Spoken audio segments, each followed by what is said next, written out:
Today I'm going to talk about 5 signs you may have low stomach acid, so stay tuned.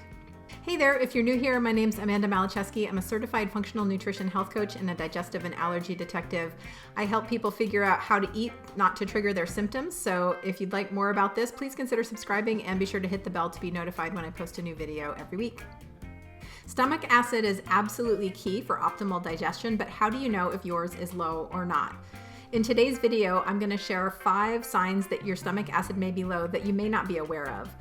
I have seen supporting stomach acid work wonders for people's digestion, and I have these kinds of conversations with my clients every day, so I wanted to give you a window inside, so let's get started. So how can you tell if your stomach acid is low? Here are 5 signs that may indicate that you need to support your stomach acid. Sign number 1 is that you have low iron or you've been diagnosed with anemia from your healthcare provider. Our blood needs to carry oxygen to all of the cells in our body, and iron is key to this capacity to carry oxygen to our cells. Symptoms of low iron include feeling fatigued or physically exhausted, having pale skin, and also feeling short of breath.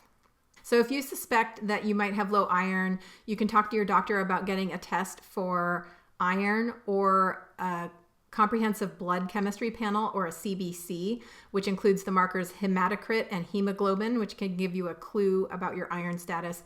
Or you can request a test for ferritin, which is the storage form of iron in your blood. And if any of these tests indicate that you have low iron or you're anemic, this can be a sign that you don't have enough stomach acid, because stomach acid is essential to help iron be absorbed in your stomach and digestive system. Sign number 2 is low vitamin B12.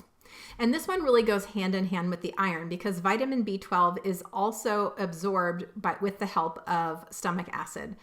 Blood levels of vitamin B12 may appear sufficient on a serum B12 test, but there's another lab test called LDH, which stands for lactase dehydrogenase, that you can ask your healthcare provider to order.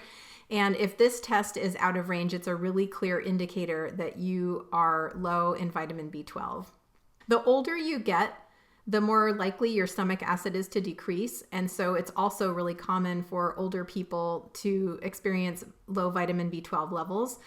Vegetarian and vegan diets can also lead to low vitamin B12 because the diet is naturally low in vitamin B12. And these diets also, for some reason, tend to decrease stomach acid. So you kind of have a double whammy there. So if you're a vegetarian or a vegan, or you're over 50 and you're feeling kind of fatigued and sluggish with things, it might be worth having your healthcare provider order an LDH blood test for you, and to consider increasing your stomach acid support. Sign number 3 is if you have chronic constipation. So stomach acid is one of the things in our digestive system that helps move food through our digestive system. It helps operate the various sphincters and flaps of skin and openings that help encourage things to move through our digestive system, and it encourages your body to release your natural digestive enzymes and bile, which also help move things through your digestive system. So if you're constantly and chronically constipated, this could be a sign that you need to support your stomach acid. Sign number 4 is if you have pale colored poop. Sorry to talk about poop, but poop can actually give us a lot of great information about what's happening in your digestive system. So if you have pale stools, this tells you that your gallbladder isn't releasing bile adequately. And the digestive system does so partly in response to fat in your diet, but stomach acid is also part of the trigger system that tells your body to release the bile as food comes by in the small intestine. So if you have continuously pale stool, this can be a really important indicator that you need a little bit more stomach acid support to encourage your body to release bile. It's the bile that gives your stool the darker brown color. Sign number 5 is heartburn or reflux. So contrary to popular opinion, heartburn and reflux are actually an indicator that your stomach acid is low. And this is because adequate stomach acid levels in your stomach help make sure that the sphincter that's located at the top of your stomach and at the bottom of your esophagus stays closed. When stomach acid levels drop below a certain level, it's more likely for that opening to become a little lax and open up so that you can regurgitate a little of your stomach contents, and that's why you get that burning sensation in your esophagus. So if you have frequent heartburn and reflux, this can be a very clear sign that you may need to increase your stomach acid. There's a few additional signs that can indicate a need for stomach acid, and I just thought I'd mention them here. One is having frequent bouts of food poisoning or other kinds of gut infections. Another one is the feeling of food sitting heavily in your gut after you eat. This can be a sign that it's not moving through really well, kind of back to our point about constipation and the need for stomach acid for that. And a third sign, or really it's a diagnosis, is if you are hypothyroid. A significant percentage of people who are hypothyroid are documented to also have stomach autoimmunity and may have low stomach acid. So if you're someone who's been diagnosed with hypothyroidism, supporting your stomach acid is an especially good idea. What about you? Do some of you have these signs of low stomach acid? Tell me about it in the comments.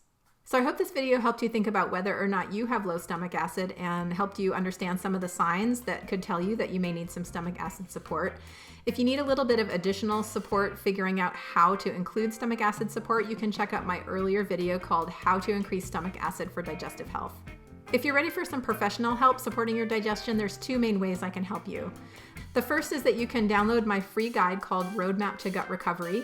It includes the tools and the process that I use to help my clients improve their digestive health. And you can do this too on your own to get started at least.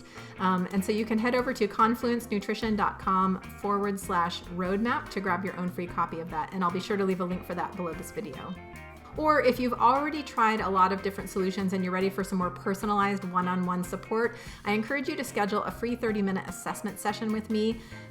In this session, we'll talk about what it might be like to work together, and I'll give you an idea of what your next best steps are likely to be for your unique individual case. You can schedule that by visiting confluencenutrition.com/contact, and I look forward to seeing you over there. I hope that you have a better idea now of whether or not you may need some additional stomach acid support for your digestive health.